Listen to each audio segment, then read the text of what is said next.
يا أيها الناس اتقوا ربكم الذي خلقكم من نفس واحدة وخلق منها زوجها وبث منهما رجالا كثيرا ونساء واتقوا الله الذي تساءلون به والأرحام إن الله كان عليكم رقيبا. بسم الله الرحمن الرحيم. السلام عليكم ورحمة الله وبركاته.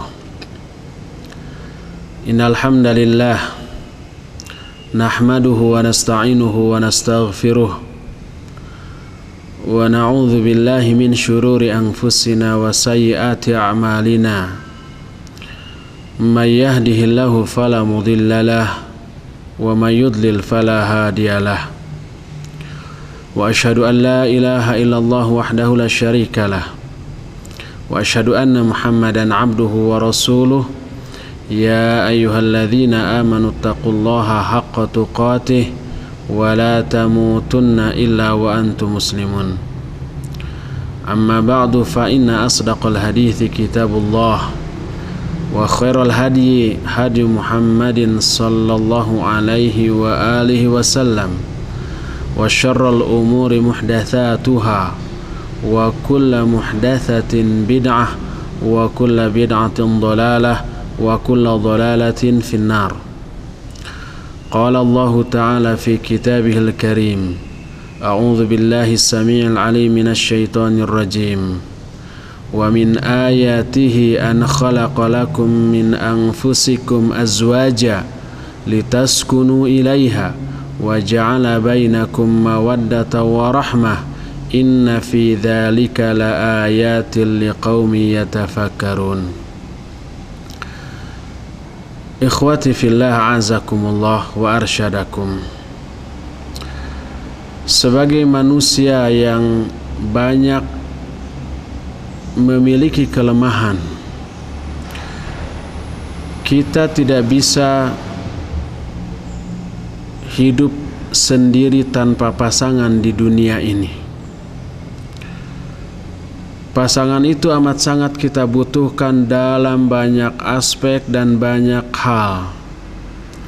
Oleh karena itulah, maka karena Islam bersumber dari yang Maha Menciptakan manusia, yang pasti juga mengetahui kebutuhan dasar dari manusia itu sendiri, maka Dia pencipta dari agama ini dan pencipta dari manusia yang harus beragama ini menetapkan satu aturan untuk memenuhi kebutuhan manusia yang mendasar tadi, yaitu disyariatkannya pernikahan. Bahkan di awal pembicaraan saya tadi, saya mengutip satu ayat yang terdapat dalam surah Ar-Rum ayat yang ke-21 yang isinya menceritakan agungnya nilai pernikahan. Karena Allah di dalam ayat itu menjadikan pernikahan ini sebagai salah satu di antara tanda-tanda kebesaran dan kekuasaan Allah. Allah menyatakan, wa min ayatihi an khalaqalakum min anfusikum azwaja litaskunu ilaiha. Dan di antara tanda-tanda kebesaran Allah adalah Dia telah menciptakan bagi kalian pasangan-pasangan litaskunu ilaiha, agar kalian merasa cenderung kepadanya. Jadi pernikahan antara seorang laki-laki dengan wanita berdasarkan syariat Islam, maka itu dijadikan sebagai salah satu di antara tanda-tanda kebesaran Allah Subhanahu wa ta'ala. Kita semua mengetahui bahwa Allah tidak mungkin menjadikan sesuatu yang kecil nilainya, yang remeh, sebagai tanda bagi kebesaran Dia. Tidak mungkin. Allah hanya akan menjadikan sesuatu yang agung, sesuatu yang bernilai tinggi, sesuatu yang dahsyat sebagai tanda-tanda bagi kebesaran atau kekuasaannya. Ini menunjukkan bahwa pernikahan di dalam ajaran Islam bukanlah sesuatu yang bernilai sepele ataupun rendah. Oleh karena itulah maka Rasul alaihi salatu wassalam menyatakan siapa orang yang tidak menyukai pernikahan ini yang dianggapnya sebagai sunnah beliau, maka orang yang tidak menyukai sunnah beliau dalam hal tadi dianggap sebagai bukan bagian dari umatnya. Sekalipun tidak menikahnya orang itu dengan motivasi yang sangat bagus, dengan niat yang sangat baik, umpamanya tidak menikah dalam rangka agar lebih intensif lagi dalam beribadah kepada Allah, agar bisa lebih mendekatkan diri kepada Allah, sehingga dia memutuskan tidak menikah, maka sekalipun motivasinya sebaik itu, tetap hal ini menyalahi sunnah Rasul alaihi salatu wassalam dan pelakunya tidak diakui sebagai bagian dari umatnya. Dalam salah satu hadis yang sahih diriwayatkan oleh Imam Al-Bukhari, Rasul alaihi salatu wassalam ketika mendengar ada 3 orang sahabat yang memiliki tekad yang sebenarnya dilandasi motivasi yang bagus agar lebih dekat kepada Allah. Yang satu menyatakan, saya tidak akan tidur, akan sholat terus semalaman. Yang kedua menyatakan, saya akan saum terus menerus dan tidak akan berbuka. Dan yang terakhir, saya tidak akan menikahi para wanita.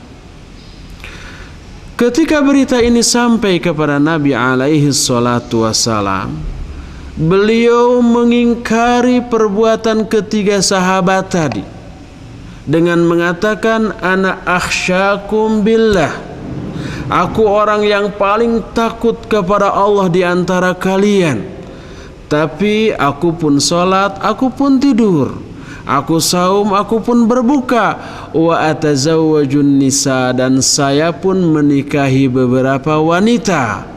Lalu di akhir hadis ini Nabi alaihi salatu wassalam menyatakan, faman raghiba an sunnati falaysa minni, maka barang siapa orang yang tidak suka akan sunnahku tersebut, maka dia bukanlah umatku. Bahkan Islam lebih merinci beberapa keuntungan yang besar yang bisa diperoleh melalui pernikahan. Dengan nikah lahirlah ladang untuk meraih pahala berupa pelaksanaan kewajiban antara suami dan istri. Bercanda bersenda gurau suami dan istri adalah berpahala. Melakukan hubungan intim suami istri juga berpahala. Berangkatnya seorang suami keluar dari rumah untuk mencari nafkah adalah ibadah yang berpahala. Perbuatan si istri mengatur menata rumah, mencuci piring, memasak, mengepel, mencuci pakaian, semuanya bernilai pahala. Apalagi kalau sudah punya anak, mengandungnya adalah ibadah yang memiliki pahala besar. Melahirkannya, apalagi yang menggugurkan dosa, ia juga meraih pahala yang besar. Menyusuinya juga meraih pahala yang besar.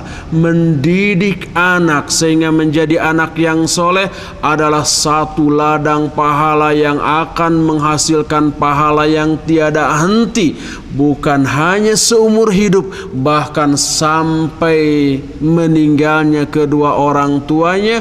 Pahala dari doa anak yang soleh akan terus mengalir sampai hari kiamat. Dan seabrek keuntungan lainnya yang tidak diperoleh oleh orang-orang yang tidak melakukan pernikahan. Oleh karena itu, betapa menggiurkannya pernikahan, betapa tingginya nilai pernikahan, dan betapa mulianya pernikahan. Oleh karena itulah setiap muslim hendaklah tergerak dan terdorong untuk menikah di saat memang dia sudah memungkinkan untuk melakukannya. Sebagian pemuda ada yang merasa was-was, dorongan untuk menikah besar, tapi ketakutan yang muncul juga lebih besar untuk menikah.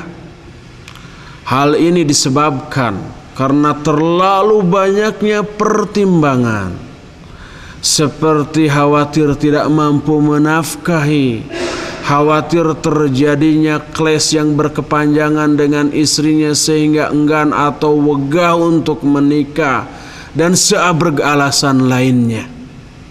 Padahal anjuran dari Rasul alaihi salatu wasalam begitu kuat.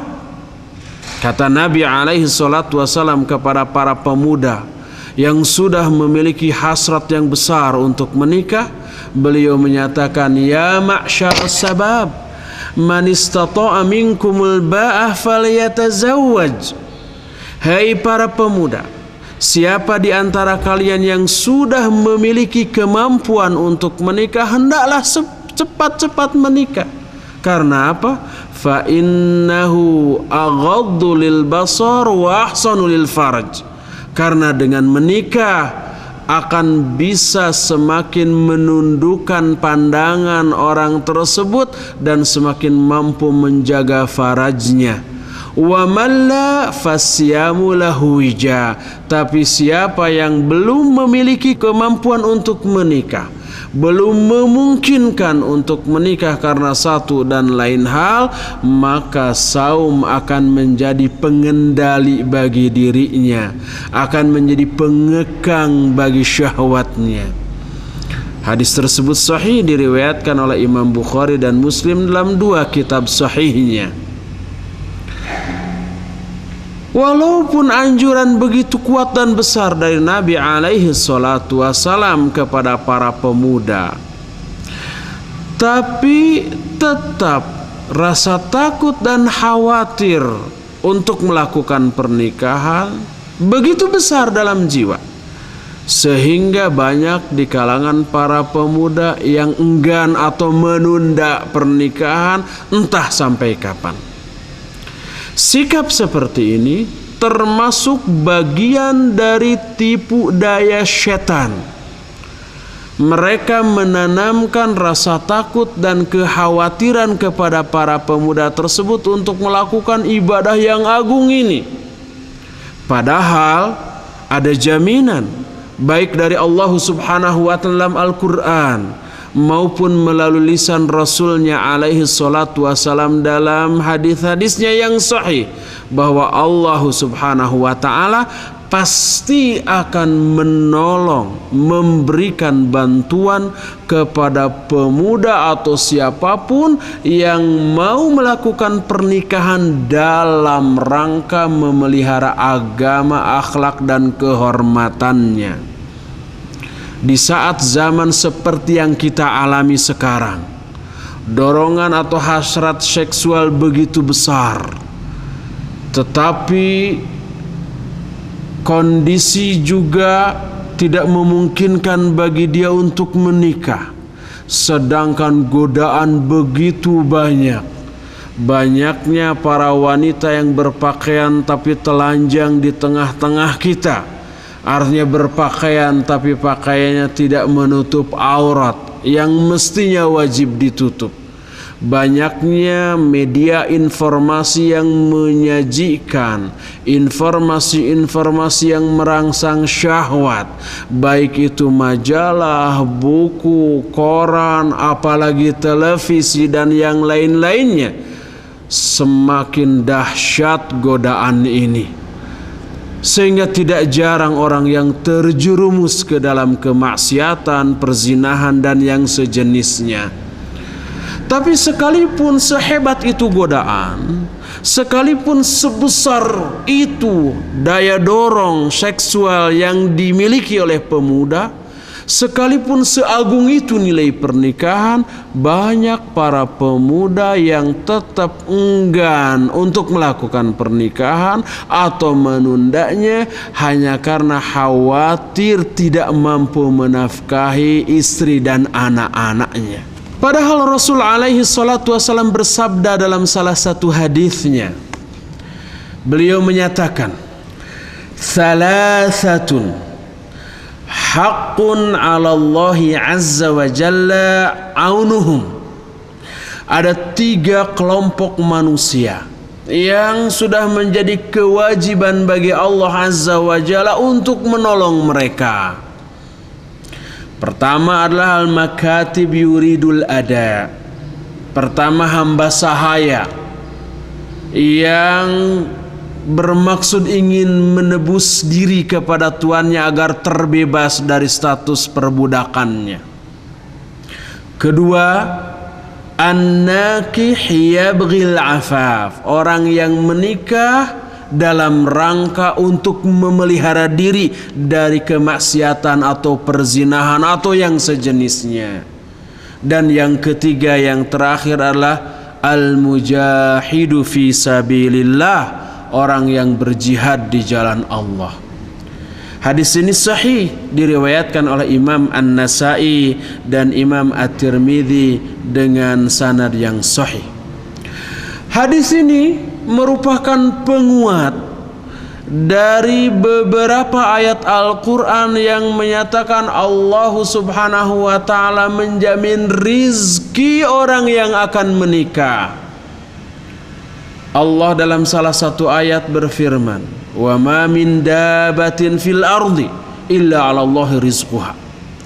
Tidak ada satupun makhluk yang melata di muka bumi ini kecuali tanggungan Allah lah rizkinya. Siapapun dia, jangankan manusia, binatang, jin dan yang lain-lain juga dijamin rizkinya oleh Allah. Termasuk diantaranya adalah manusia. Terlebih lagi manusia-manusia yang bermaksud menjaga kehormatan dirinya, menjaga agamanya dari kebinasaan, dari kemaksiatan, dari perzinahan, sehingga dia melangkah maju untuk melaksanakan salah satu perintah Allah dalam rangka itu, yaitu menikah. Pasti oleh Allah subhanahu wa ta'ala dijamin akan diberikan pertolongan yang dibutuhkan oleh orang seperti itu. Dalam salah satu ayat Allah menyatakan, "La taqtulu auladakum khasyata imlaq, nahnu narzuqukum wa iyyahum." Janganlah kalian membunuh anak-anak kalian karena takut kelaparan. Kamilah yang akan menanggung rizki kalian dan juga rizki mereka.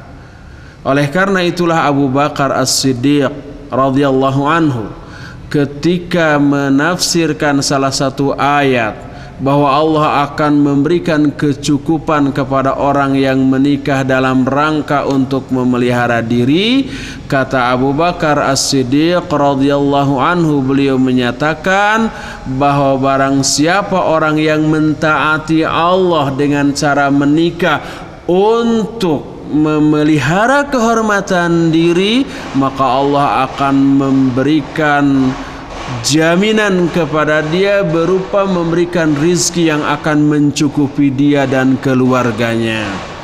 Ucapan Abu Bakar As-Siddiq tadi dikutip oleh Imam Ibnu Katsir rahimahullah dalam kitab tafsirnya.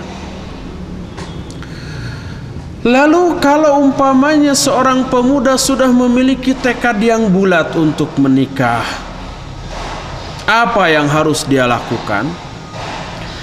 Yang pertama harus dia lakukan adalah melakukan sholat istikharah berdasarkan sebuah hadis. Hadis ini sahih, diriwayatkan oleh Imam Bukhari. Rasul alaihi salatu wasallam menyatakan, "Idza hamma ahadukum bil amri falyarka' rak'ataini min ghairil fardhah." Siapa atau apabila salah seorang di antara kalian memiliki maksud, tekad, rencana tentang satu urusan, hendaklah dia melakukan sholat 2 rakaat selain sholat fardu. Maknanya adalah sholat sunnah. Tsumma liyaqul, kemudian hendaklah dia membaca doa berikut ini setelah sholat tadi. Doanya adalah Allahumma inni astakhiruka bi'ilmika wa astaqdiruka biqudratika wa as'aluka min fadlikal azim. Fa innaka taqdiru wa la aqdir wa ta'lamu wa la a'lam wa anta 'allamul ghuyub. Allahumma in kunta ta'lamu anna hadzal amra khairul li fi dini wa ma'ashi wa 'aqibati amri faqdurhu li. Kata Rasul sallallahu alaihi wasallam, hendaklah setelah melakukan sholat 2 rakaat tadi, yang kemudian disebut dengan sholat istikharah, artinya sholat meminta pilihan yang baik, hendaklah dia berdoa, ya Allah, sesungguhnya aku meminta pilihan kepadamu berdasarkan ilmumu, dan aku meminta kemampuan kepadamu berdasarkan kekuasaanmu, dan aku meminta kepadamu sebagian dari karuniamu. Ya Allah, karena sesungguhnya Engkau maha kuasa sedangkan aku tidak, Engkau maha mengetahui sedangkan aku tidak, dan Engkau maha mengetahui setiap hal yang gaib. Ya Allah, seandainya menurut ilmumu urusan ini baik untukku, bagi agamaku, kehidupanku, dan akibat dari urusan ini, maka tetapkanlah dia untukku. Faqdurhu li wa yassirhu li thumma barikni fihi, thumma barikli fihi.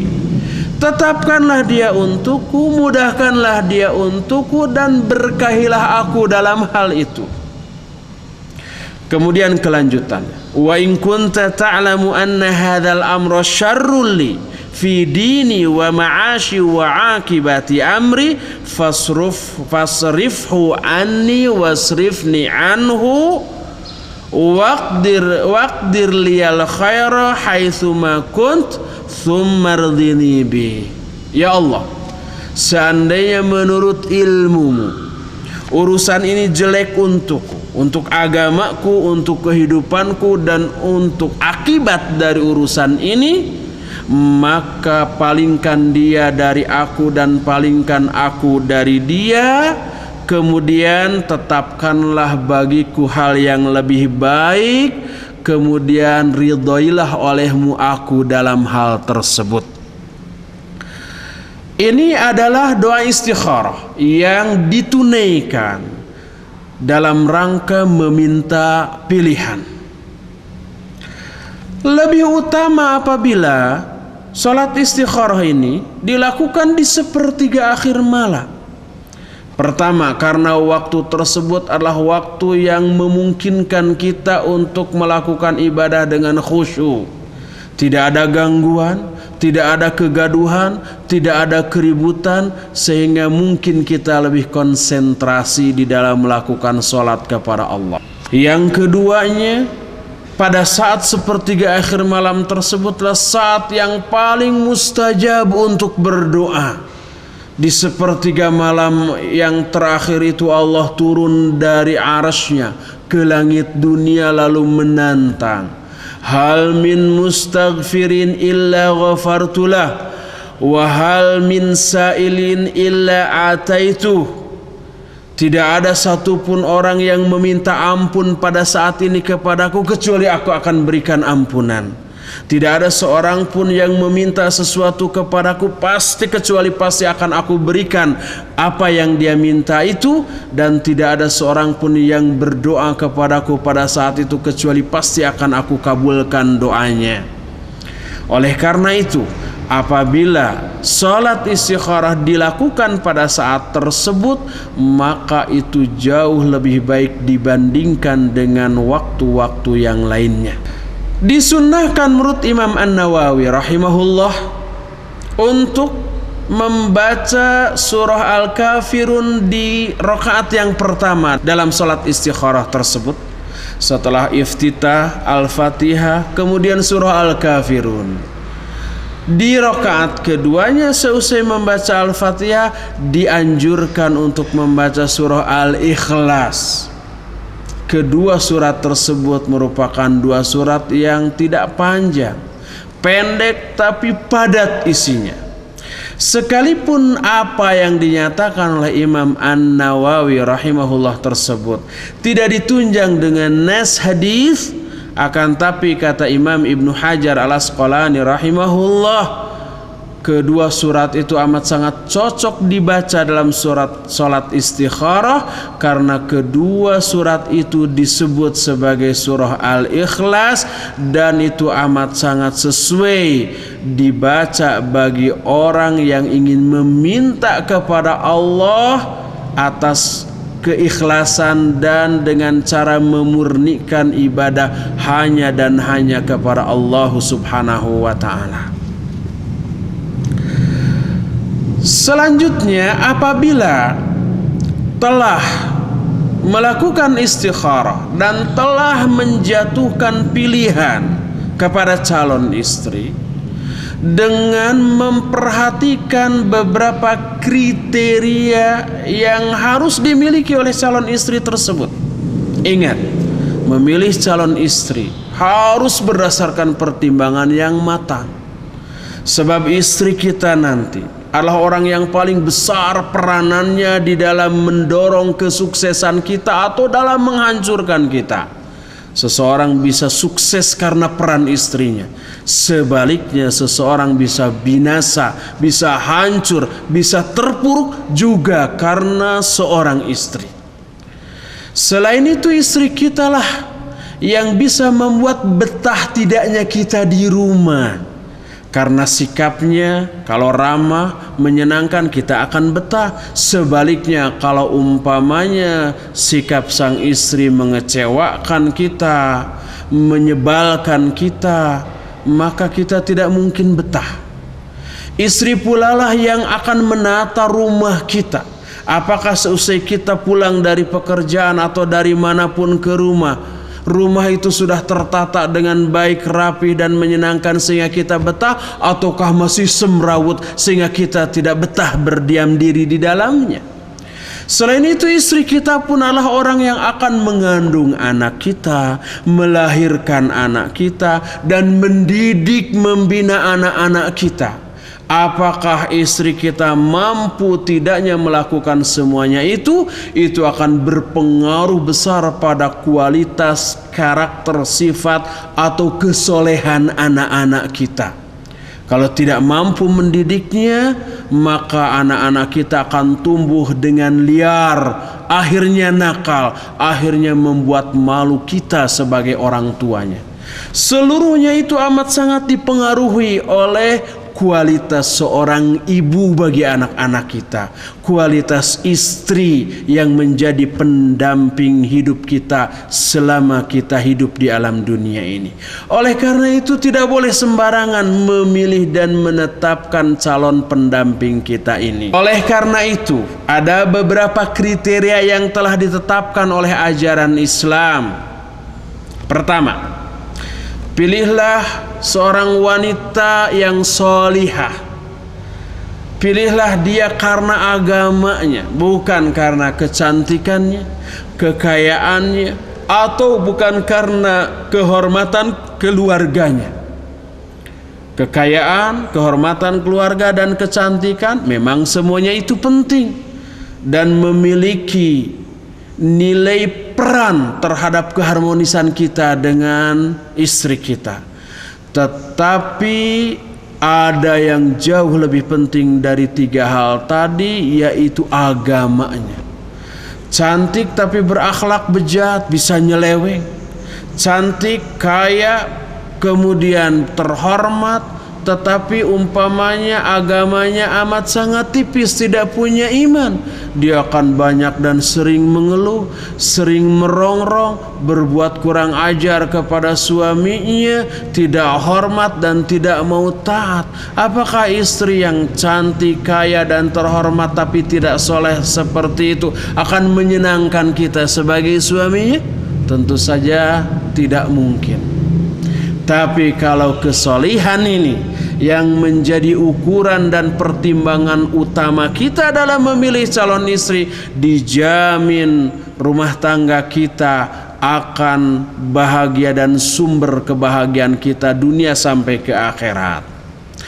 Nabi alaihi salatu wasallam menyatakan, tunkahun nisa li arba'atin. Para wanita biasanya dinikahi karena 4 hal. Limaliha, walihasabiha, walijamaliha, walidiniha. Ada yang dinikahi karena hartanya, karena kekayaan. Ada yang dinikahi karena kehormatan. Ada yang dinikahi karena kecantikannya, dan ada yang dinikahi karena agamanya. Lalu mana yang harus kita pilih? Kata Nabi sallallahu alaihi wasallam, fadfar bidati diniha taribat yada. Nikahilah wanita karena agamanya, kalau tidak kalian akan rugi, akan celaka. Ini menunjukkan bahwa agamanya lah yang menjadi pertimbangan utama bagi kita dalam memilih calon pasangan hidup. Hadis yang barusan sahih diriwayatkan oleh Imam Bukhari, Imam Muslim, Imam Abu Daud dengan sanad yang sahih. Ada hadis lain dari Abdullah bin Amr bin As radhiyallahu anhuma. Rasul alaihi salatu wasallam menyatakan, inna dunya kulluha mata'un wa khairu mata'id dunya al-mar'atu salihah.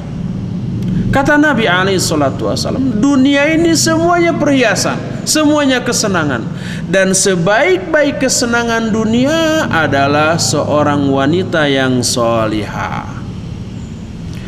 2 hadis tadi cukuplah bagi kita untuk meyakinkan kepada kita bahwa kita harus memilih calon istri kita, calon pendamping hidup kita karena agamanya, karena kesolihannya, bukan karena yang lainnya.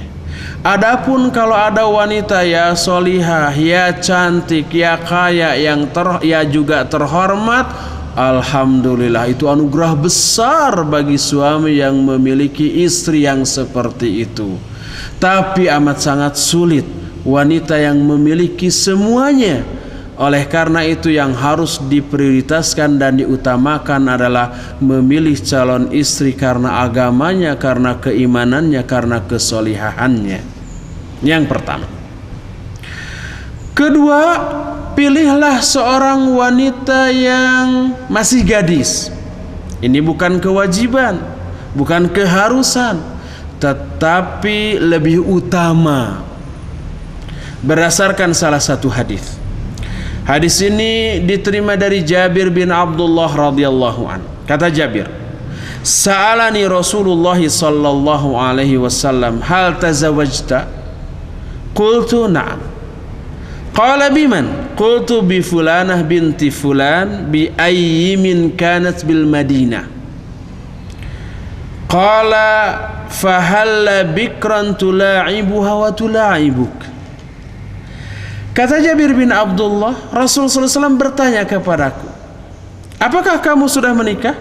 Aku menjawab, ya sudah. Dengan siapa? Dengan si fulanah binti fulan, seorang janda di Madinah.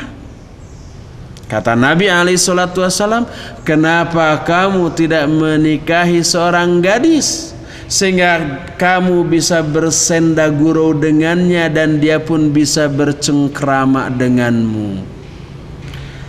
Hadis ini menunjukkan bahwa memang lebih utama untuk memprioritaskan menikahi gadis daripada janda. Hadis tersebut sahih, riwayat Imam Bukhari dan Imam Muslim dalam 2 kitab sahihnya. Tapi apabila memilih janda lebih maslahat daripada memilih gadis, maka tidak apa-apa, maka itu juga lebih utama. berdasarkan hadis yang baru saja. Ada kelanjutan dari hadis itu. Kata Jabir, ya Rasulullah, kunna indin niswatun khurqun, yakni akhwatu, fakarihtu an atiyahunna bi imra'atin khuraqa mithlahunna, faqultu hadhihi ajma' li amri. Wahai Rasulullah, sesungguhnya aku memiliki beberapa adik-adik perempuan. Aku khawatir kalau aku membawa wanita yang sebaya dengan mereka, sama kerasnya, sama kekanak-kanakannya, maka itu tidak akan maslahat. Sehingga dengan memilih janda yang lebih dewasa, lebih matang, sudah berpengalaman dalam berumah tangga, hadza ajmali amri, ini lebih besar manfaatnya bagiku, lebih mencakup semua kebutuhanku. Apa kata Nabi sallallahu alaihi wasallam? Asabta wa rasyadta. Kalau begitu benar dan bagus engkau. Jadi apabila kita memiliki pertimbangan tertentu sehingga memilih janda lebih maslahat daripada memilih gadis, maka itu lebih baik. Itulah kriteria yang kedua, memilih gadis. Apabila memang lebih utama bagi dia untuk memilih gadis daripada janda, tapi tidak apa-apa memilih janda apabila lebih maslahat tentang masalah yang sedang dia hadapi. Kriteria ketiga, pilihlah wanita-wanita yang penyayang, subur, calon ibu yang akan melahirkan banyak anak bagi kita. Berdasarkan sebuah hadis, Nabi alaihi salatu wasallam menyatakan, tazawwajul wadudal walud fa inni mukathirum bikum. Nikahilah oleh kalian wanita-wanita yang penyayang dan yang subur, karena sungguhnya aku akan merasa bangga dengan jumlah kalian dibanding umat-umat yang lain pada hari kiamat nanti. Melihat sifatnya yang penyayang bisa dilihat dari karakter keseharian.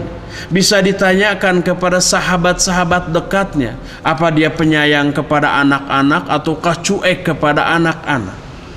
Sedangkan melihat apa dia subur atau tidak, bisa dilihat dari ibunya, dari kakak perempuannya, dari faktor genetika yang menurun dari ibunya kepada dirinya.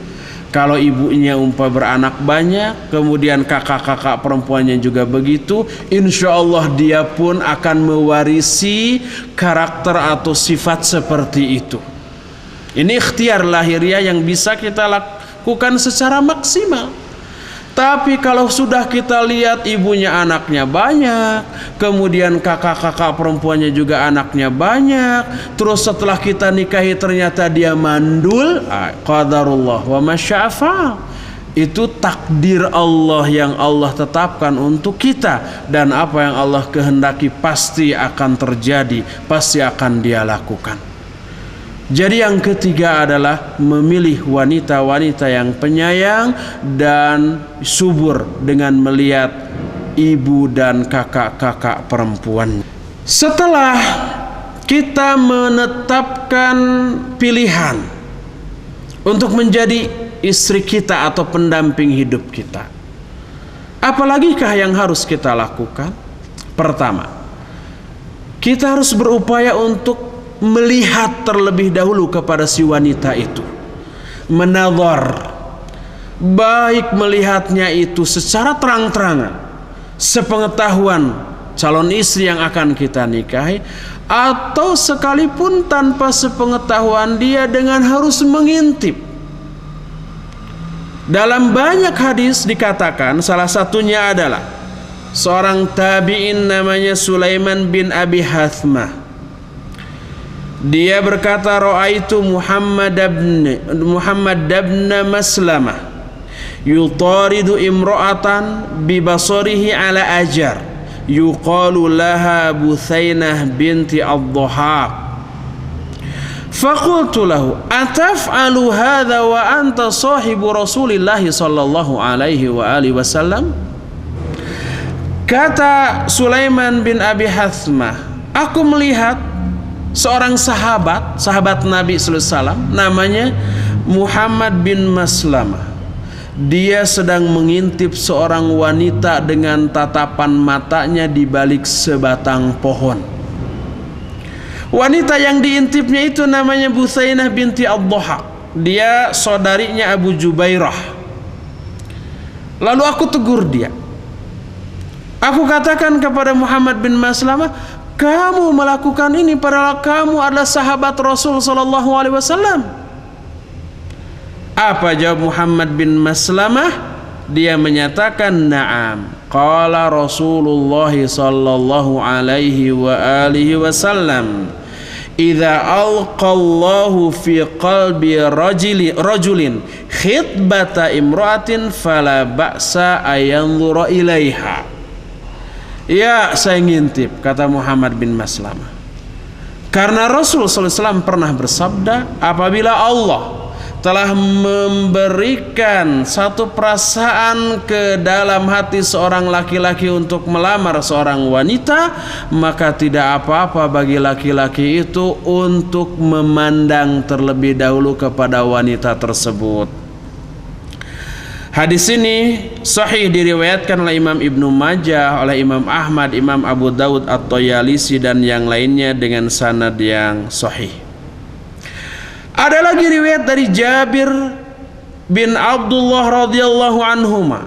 Rasul alaihi salatu wasallam menyatakan, "Idza khataba ahadukum al-mar'ata fa in istata'a yanzura ila ma yad'uhu li nikahiha falyaf'al." Kata Rasul sallallahu alaihi wasallam, apabila salah seorang di antara kalian akan mengkhitbah, melamar seorang wanita, maka apabila dia mampu, hendaklah dia melihat terlebih dahulu kepada bagian yang bisa lebih mendorong dia untuk menikahinya, maka kerjakan kalau dia bisa melakukan itu. Bahkan dalam hadis Mughirah bin Syu'bah, kata Mughirah, khatabtu imra'atan faqala li Rasulullah sallallahu alaihi wa alihi wasallam, hal nadharta ilaiha? Qultu la. Qal fanzur ilaiha fa innahu ahra ay yu'dama bainakuma. Kata Mughirah bin Syu'bah, aku melamar seorang wanita. Lalu Nabi sallallahu alaihi wasallam berkata kepadaku, apakah engkau sudah melihat kepada wanita itu atau belum? Aku menjawab, belum ya Rasulullah.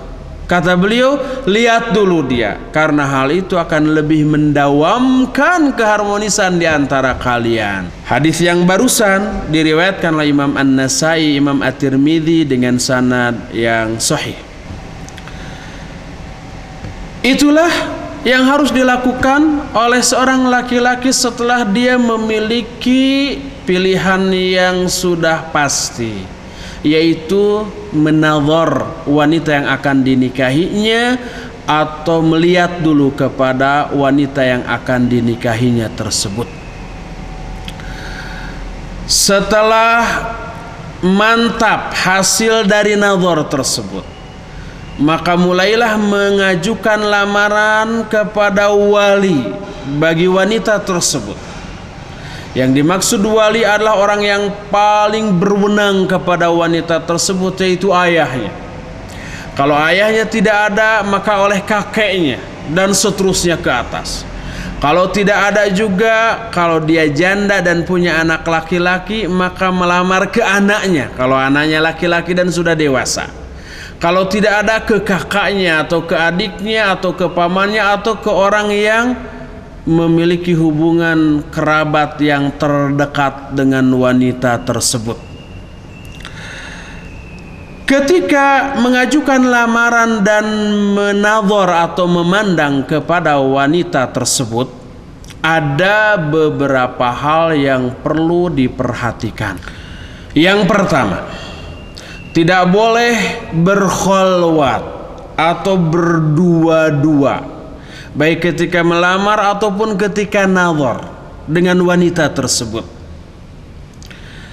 Berdasarkan banyak hadis, diantaranya Nabi alaihi salatu wassalam bersabda, la yakhluwanna ahadukum bi imratin fa inna syaitana thalithuhuma. Janganlah salah seorang di antara kalian berdua-dua dengan seorang wanita, karena setan adalah yang ketiganya. Hadis tersebut sahih, diriwayatkan oleh Imam At-Tirmidzi dan Imam Ahmad dengan sanad yang sahih. Bahkan dalam hadis lain yang diriwayatkan oleh Imam Bukhari dan Imam Muslim, Nabi alaihi salatu wasallam menyatakan, "Iyyakum wad-dukhula 'alan nisa." Hati-hati kalian, jangan sampai kalian menemui para wanita. Seorang sahabat bangsa Ansor bertanya, "Afara'aital hamwa ya Rasulullah? Apa pendapatmu tentang ipar wahai Rasulullah?" Lalu beliau menjawab, "Alhamul maut." Ipar itu maut, lebih berbahaya, terlarang dan tidak termasuk ke dalam kelompok mahram. Hadis itu riwayat Imam Bukhari dan Imam Muslim. Dalam hadis lain, Nabi alaihi salatu wasallam telah mengingatkan dengan mengatakan, "Ma taraktu ba'di ala ummati fitnatan adharra 'ala rijali minan nisa." Kata Nabi alaihi salatu wasallam, "Aku tidak meninggalkan suatu fitnah yang lebih berbahaya atas umatku sepeninggalku bagi laki-laki, kecuali fitnah yang ditimbulkan oleh para wanita." Ini menunjukkan sama sekali tidak boleh berdua-dua, baik ketika nazar ataupun ketika mengajukan lamaran. Setelah lamaran diterima, baik oleh si wanita yang akan kita nikahi maupun oleh si wali bagi wanita tersebut, kalau tadi laki-laki sudah mengetahui kriteria yang harus dia tetapkan untuk memilih calon pendamping hidup, maka sebaliknya wanita pun termasuk walinya jangan sembarangan menerima calon suami atau calon mantu. Karena calon mantu atau calon suami adalah orang yang akan kita ikuti, akan kita taati, dan akan kita hormati sepanjang usia hidup kita. Sekaligus merekalah suami-suamilah yang akan membimbing, membina dan menuntun. Kemana suami akan menuntun istrinya? Apakah ke surga ataukah ke neraka? Itu pun akan menjadi penentu bagi nasib sang istri baik di dunia maupun di akhirat. Bahagia atau sengsarakah istri itu di dunia akhirat amat sangat bergantung kepada suaminya. Oleh karena itu, jangan sembarangan memilih calon suami. Jangan sembarangan para orang tua memilih calon menantu. Tapi pilihlah calon menantu yang memiliki kriteria yang ditetapkan oleh ajaran Islam. Yang pertama, pilihlah calon suami atau calon mantu yang soleh. Kenapa demikian?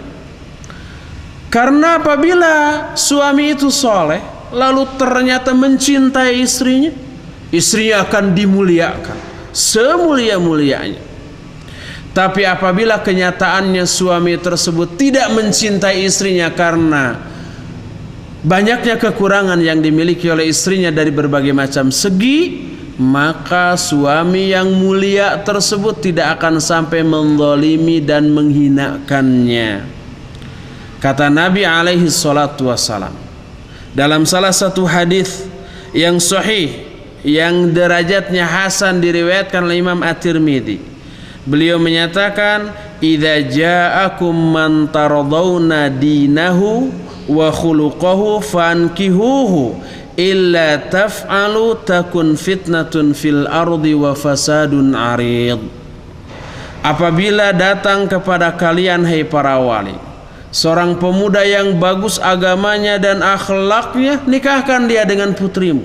Kalau tidak demikian, maka akan terjadi fitnah di muka bumi dan kerusakan yang besar. Yang kedua, jangan terlalu mahal di dalam menetapkan mahar atau mas kawin. Berdasarkan sabda Nabi alaihi salatu wassalam dalam salah satu hadis yang sahih diriwayatkan Imam Abu Daud dan Ibnu Hibban, Rasul alaihi salatu wassalam menyatakan, min yumnil mar'ati tashilu amriha wa qillatu sodaqiha. Kata Rasul sallallahu alaihi wasallam, di antara keutamaan seorang wanita adalah dia selalu memudahkan urusannya dan tidak mahal menetapkan maharnya atau sedikit mahar yang ditetapkannya, tentu saja ketika dilamar. Ini menunjukkan bahwa lebih utama bagi wanita untuk menetapkan mahar yang tidak terlalu mahal, sekalipun mahar itu hak dia. Dia bebas meminta apapun yang dia inginkan kepada calon suaminya. Akan tetapi apabila mahar atau mas kawin yang dia minta di luar kemampuan calon suaminya, tentu saja ini akan menjadi masalah. Oleh karena itu, sebaiknya baik wanitanya maupun walinya tidak menetapkan mas kawin yang bernilai terlalu tinggi. Ini yang pertama. Atau yang kedua, setelah yang pertama tadi menjelaskan tentang kriteria calon suami yang akan dipilih. Ketiga, seorang wali ketika akan menikahkan putrinya, hendaklah menyerahkan putusan itu kepada putrinya. Setidaknya meminta pendapat dia dan tidak boleh memaksanya. Kalau memaksanya maka dosa, berdasarkan banyak hadis. Di antaranya sebuah hadis yang diterima dari Aisyah radhiyallahu anha. Kata Aisyah, dakhalat alayya fattatun faqalat inna abi zawwajani ibna akhi wa ana karihah.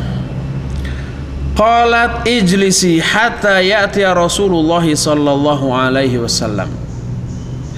Falamma jaa Rasulullah sallallahu alaihi wasallam fa akhbartuhu fa arsala ila abiha fada'ahu faja'ala al-amra ilaiha faqalat ya Rasulullah qad ajaztu ma sana'a abi walakin aradtu an a'lam alin nisa'i minal amri syai'un.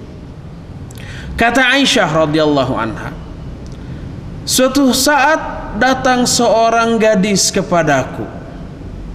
Lalu dia berkata, sesungguhnya bapakku telah menikahkan aku dengan anak saudaranya secara paksa dan aku tidak suka. Apa yang harus aku lakukan? Curhat ini si gadis kepada Aisyah. Apa kata Aisyah? Duduklah di sini sampai Rasul sallallahu alaihi wasallam datang.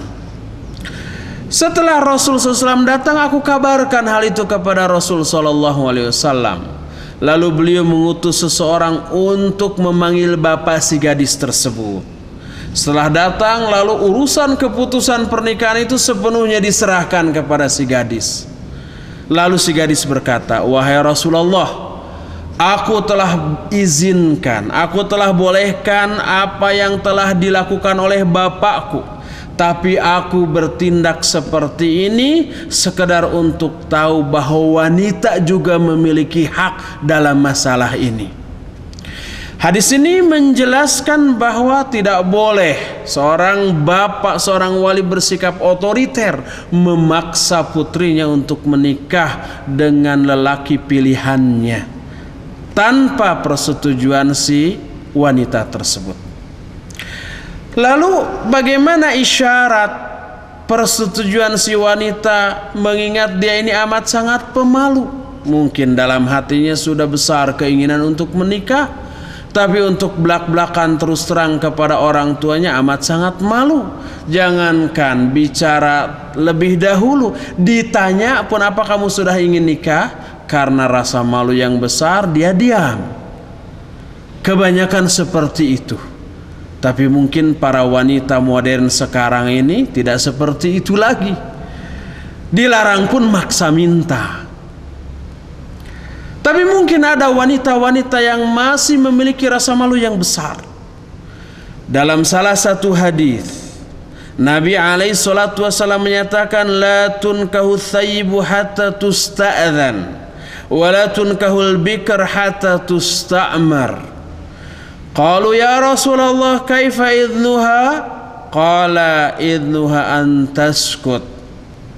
Kata Nabi SAW dalam hadis yang diterima dari Abu Hurairah radhiyallahu an, beliau menyatakan tidak boleh seorang janda dinikahkan sebelum dimintai izin, dan tidak boleh seorang gadis dinikahkan kecuali setelah dimintai persetujuannya.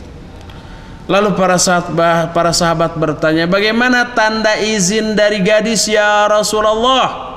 Beliau menjawab, izinnya adalah diamnya. Kalau diam ketika ditanya, kamu mau nggak dinikahkan kepada si fulan, lalu dia diam. Apalagi roman wajahnya menunjukkan sumringah, menunjukkan kebahagiaan, tapi malu untuk mengungkapkan, maka diamnya wanita tersebut menunjukkan persetujuan dia untuk dinikahkan.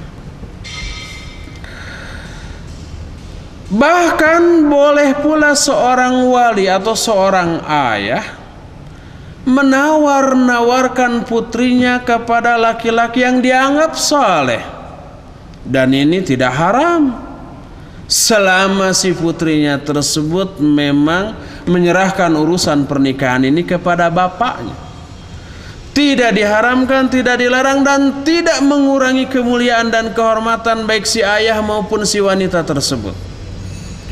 Umar ibn Khattab radhiyallahu anhu dalam salah satu hadis yang diriwayatkan oleh Imam Bukhari, Muslim, An-Nasai dan yang lainnya menyatakan, setelah Hafsah binti Umar menjanda dan para sahabat Rasul sallallahu alaihi wasallam telah banyak yang wafat di Madinah, aku mendatangi Utsman bin Affan radhiyallahu anhu. Lalu aku tawarkan Hafsah kepada dia.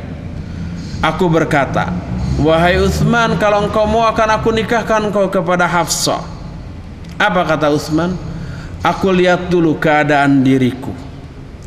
Setelah berlalu beberapa hari, maka Utsman menemuiku lalu berkata, aku telah yakin sekarang bahwa aku tidak akan menikah dengan putrimu. Itu kata Utsman. Lalu kata Umar, aku mendatangi Abu Bakar radhiyallahu anhu. Lalu aku berkata, kalau engkau mau hai Abu Bakar, aku akan nikahkan engkau dengan putriku Hafsah. Diamlah Abu Bakar, tidak menjawab sedikit pun. Dan aku melihat isyarat dalam diri Abu Bakar seperti yang aku lihat dalam diri Utsman. Artinya Abu Bakar pun kayaknya tidak akan mau menikahi putrinya. Tapi apa yang terjadi? Setelah berlalu beberapa hari, datanglah Rasul sallallahu alaihi wasallam melamar Hafsah kepada Umar, lalu oleh Umar dinikahkan kepada putrinya tersebut. Setelah itu bertemulah Umar dengan Abu Bakar. Abu Bakar berkata, "Hai Umar, masih ingat enggak ketika engkau menawarkan putrimu kepadaku seolah-olah engkau melihat sesuatu sikap yang ragu pada diriku?" Kata Umar, "Iya." Kata Abu Bakar, "Fa innahu lam yamna'ni an arji'a ilaika syai'an fi ma 'aradta 'alayya illa anni kuntu 'alimtu anna Rasulullah sallallahu alaihi wasallam qad dzakaraha wa ma kuntu li ufshiya sirran li Rasulillah sallallahu alaihi wasallam walau tarakaha laqabaltuha." Kata Abu Bakar, tidak ada yang menghalangi aku untuk memberikan jawaban kepadamu ketika engkau menawarkan Hafsah kepada diriku, kecuali karena sungguhnya aku telah mengetahui bahwa Rasul sallallahu alaihi wasallam pernah mengatakan minatnya kepada Hafsah, dan aku tidak ingin menyebarluaskan rahasia Rasul sallallahu alaihi wasallam ini. Seandainya Rasul sallallahu alaihi wasallam tidak akan melamarnya, pasti akan aku terima tawaranmu. Demikianlah hadis yang menjelaskan bahwa Umar bin Khattab radhiyallahu an menawar-nawarkan putrinya itu Hafsah ke orang-orang yang saleh, kepada Utsman, kepada Abu Bakar. Ternyata kedua-duanya menolak, tetapi menolaknya karena mereka sudah mengetahui bahwa Rasul alaihi salatu wasalam berminat untuk menikahi Hafsah. Kemudian dinikahkanlah Hafsah ini kepada Rasul sallallahu alaihi wasallam. Ini menunjukkan bolehnya seorang ayah menawar-nawarkan putrinya kepada laki-laki yang dianggapnya sebagai orang-orang soleh yang akan menjadi suami bagi putrinya tersebut. Seusai proses lamaran, tinggal satu langkah yang harus dilakukan, yaitu melakukan akad pernikahan. Diupayakan secepat mungkin waktu sejak mulai diterimanya lamaran tersebut sampai akad pernikahan. Bila memungkinkan keesokan harinya, atau sebatas waktu yang kira-kira cukup untuk melakukan persiapan dari segala segi. Persiapan dari segi biaya untuk resepsi pernikahan, persiapan dari segi administrasi karena kita hidup di negeri yang mengharuskan mengikuti prosedur hukum administrasi yang berlaku demi kelangsungan kehidupan belajar atau pendidikan anak-anak kita nanti. Harus ada surah NA untuk data dalam surat nikah dan seterusnya nanti. Dan itu membutuhkan waktu. Maka boleh menetapkan waktu yang tidak terlalu lama sejak mulai diterimanya lamaran sampai akad pernikahan. Setelah sampai pada hari H akad pernikahan berlangsung, maka yang harus ada dalam proses akad itu pertama adalah wali perempuan. Yang kedua adalah pengantin laki-laki. Pengantin wanita boleh dan lebih bagus ada di sana. Kemudian yang berikutnya adalah mahar atau mas kawin yang sudah harus disiapkan. Setelah itu barulah berlangsung akad pernikahan. Si ayah menikahkan pemuda pilihan putrinya tersebut dengan putrinya, dengan menyatakan, Ananda Fulan bin Fulan, saya nikahkan engkau kepada Fulanah anak saya dengan mas kawin sekian, dibayar kontan atau dihutang dulu. Kedua-duanya boleh dan harus disebutkan. Maharnya juga disebutkan, umpamanya dengan 5 gram perhiasan emas, 10 gram perhiasan emas, atau dengan sejumlah uang tertentu. Lalu dijawab oleh si pengantin laki-laki, saya terima nikah dengan putri bapak Fulanah bin Anu dengan mas kawin sekian, dibayar kontan atau diutang dulu. Maka setelah akad atau ijab kabul tersebut dilaksanakan dengan disaksikan minimal oleh 2 orang saksi, maka sudah sahlah akad pernikahan tersebut dan sahlah itu menjadi suami istri. Akan tetapi ada hal yang disunnahkan sebelum terjadinya akad pernikahan seperti barusan, yaitu disunnahkannya mengucapkan khutbatun nikah atau khutbatul hajah. Khutbah nikah ini sering kali difahami berupa ceramah seperti khutbah Jumat, cuma isinya disesuaikan dengan kondisi pernikahan. Padahal para ulama menyebutkan berdasarkan hadis yang ada bahwa yang dimaksud dengan khutbatun nikah adalah khutbatul hajah, bukan berisi ceramah. Tapi lafadz khutbatun nikah atau khutbatul hajah itu mengucapkan, innal hamdalillah nahmaduhu wa nasta'inuhu wa nastaghfiruh wa na'udzu billahi min syururi anfusina wa sayyiati a'malina may yahdihillahu fala mudhillalah wa may yudlil fala hadiyalah wa asyhadu an la ilaha illallah wahdahu la syarika lah wa asyhadu anna muhammadan abduhu wa rasuluh ya ayyuhalladzina amanu taqullaha haqqa tuqatih wa la tamutunna illa wa antum muslimun ya ayyuhan nasu taqu rabbakumul ladzi khalaqakum min nafsin wahidah wa khalaqa minha zawjaha wa batha minhuma rijalan katsiran wa nisaa wattaqullaha alladzi tasaaluna bihi wal arham innallaha kana 'alaikum raqiba ya ayyuhalladzina amanu taqullaha wa qulu qawlan sadida yuslih lakum a'malakum wa yaghfir lakum dhunubakum wa may yuti'illaha wa rasulahu faqad faza fawzan 'azima. Itulah lafadz khutbatun nikah, yaitu membaca hamdalah sampai syahadat dan sholawat, lalu membaca surah Ali Imran ayat 103, lalu membaca surah An-Nisa ayat yang pertama, kemudian surat yang terakhir yang barusan. Sudah, itulah lafadz dari khutbatul hajah atau khutbatun nikah. Tidak ada ceramah pada khutbatun nikah tersebut. Inilah hal yang sesuai dengan sunnah Rasul alaihi salatu wassalam. Setelah beres mengucapkan khutbatun nikah tersebut, barulah terjadi proses akad pernikahan yang berisi ijab kabul antara wali wanita dengan pengantin laki-laki seperti yang sudah dijelaskan tadi.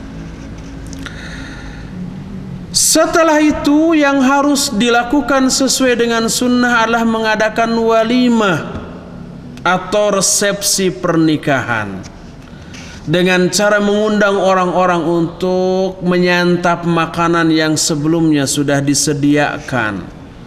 Tentu saja hal ini membutuhkan beberapa upaya sebelumnya, yaitu menyebarluaskan undangan dan pemberitahuan tentang adanya proses pernikahan dan walimahnya pada hari tersebut. Pengumumannya dilakukan beberapa hari jauh sebelumnya. Dalam salah satu hadis Nabi sallallahu alaihi wasallam dikatakan, ma aulaman Nabi sallallahu alaihi wasallam ala syai'in min nisaihi ma aulama ala Zainab aulama bisyatin. Kata Anas bin Malik yang meriwayatkan hadis ini, Nabi sallallahu alaihi wasallam tidak pernah mengadakan walimah ketika menikahi istri-istrinya seperti walimah yang diadakan ketika menikahi Zainab. Beliau walimah dengan 1 ekor kambing. Dalam hadis yang lain yang diriwayatkan oleh Imam Bukhari dan Muslim, Nabi sallallahu alaihi wasallam berkata kepada Abdurrahman bin Auf ketika dia sedang mau menikah, kata Nabi, aulim walau bisyatim, adakanlah walimah sekalipun hanya dengan menyembelih seekor kambing. Sunnahkan dan para miskin, orang-orang yang belum memiliki kemampuan yang permanen dari segi ekonomi, undanglah mereka. Jangan sebaliknya yang diundang yang kaya-kaya, yang miskinnya tidak. Karena ada udang di balik batu, ada uang di balik amplop. Mengundang orang-orang kaya dengan harapan amplopnya besar. Kalau orang miskin maka kecil atau tidak ada amplop sama sekali. Ini walimah yang amat buruk. Kata Nabi SAW, syarrut ta'am ta'amul walimah yud'a ilaihal aghniya wa yutrakul masakin. Seburuk-buruk makanan adalah makanan dari sebuah resepsi yang hanya mengundang orang kaya dan tidak mengundang orang-orang miskin ke dalam resepsi pernikahan tersebut. Hadis ini riwayat Bukhari dan Muslim dalam dua kitab sahihnya. Sebaliknya bagi orang yang diundang, maka wajib menghadirinya apabila tidak ada uzur. Kata Nabi SAW, beliau menyatakan, "Malam ya'ti da'wah faqad asa Abul Qasim."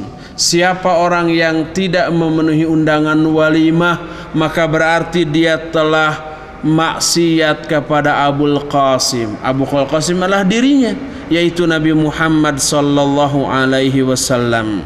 Hadis ini pun sahih. Dalam hadis lain riwayat Bukhari dan Muslim pula, Nabi SAW menyatakan, "Idza dunya ahadukum ilal walimah falyatiha." Apabila salah seorang di antara kalian diundang untuk menghadiri walimah atau resepsi pernikahan, maka hendaklah dia mendatanginya. Kecuali apabila dia memiliki uzur, baik karena sakit atau karena kesibukan yang tidak bisa ditinggalkan, atau karena tempat walimah terlalu jauh di kota lain yang kesulitan besar bagi dia untuk menghadirinya, maka tidak apa-apa bagi dia untuk tidak menghadirinya. Ketiga, apabila kita mengajak orang-orang yang tidak diundang kepada walimah tersebut, tapi diyakini yang mengundang itu akan ridho apabila kita membawa orang lain, maka dibolehkan bagi kita untuk membawa orang lain ketika menghadiri walimah tersebut. Hadis dan dalil tentang masalah ini amat sangat banyak. Akan tetapi saking terbatasnya waktu yang tersedia untuk ini, tidak bisa semua hadis itu diungkap. Tapi itulah beberapa poin yang harus dilakukan oleh seorang pemuda ketika dia melakukan prosesi pernikahan yang sesuai dengan sunnah Rasul alaihi salatu wassalam. Penjelasan kita nampaknya hanya sampai di sini.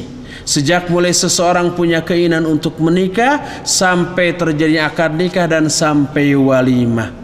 Adapun apa yang harus dilakukan pasca akad, tentang bagaimana adab malam pertama, adab menggauli istri, dan bagaimana cara membina rumah tangga yang islami, barangkali itu membutuhkan pembahasan yang khusus karena memakan waktu yang cukup panjang untuk membahasnya, dan tidak bisa pembahasannya disatukan dengan penjelasan tentang proses pernikahan ini karena sempitnya waktu dan banyaknya poin materi yang harus dibahas. Untuk masalah pernikahan ini saya cukupkan sampai di sini. Mudah-mudahan apa yang saya jelaskan ini tidak sekedar menambah wawasan dan keyakinan semata-mata bagi kita, tapi juga memberikan dorongan yang kuat bagi para pemuda khususnya untuk sesegera mungkin mempersiapkan diri menuju jenjang pernikahan yang merupakan satu ibadah yang amat agung dalam pandangan Allah Subhanahu wa taala. Mudah-mudahan Allah Subhanahu wa taala memberikan kekuatan kepada kita, khususnya kepada para pemuda, dan kemampuan kepada mereka untuk sesegera mungkin melakukan pernikahan sehingga selamatlah agamanya, akhlaknya, dan kehormatannya dunia sampai ke akhirat. Subhanakallahumma bihamdik asyhadu an la ilaha illa anta astaghfiruka wa atubu ilaik. Walhamdulillahirabbil alamin wa sallallahu ala Muhammadin wa ala alihi wa ashabihi wasallam. Wassalamu alaikum warahmatullahi wabarakatuh.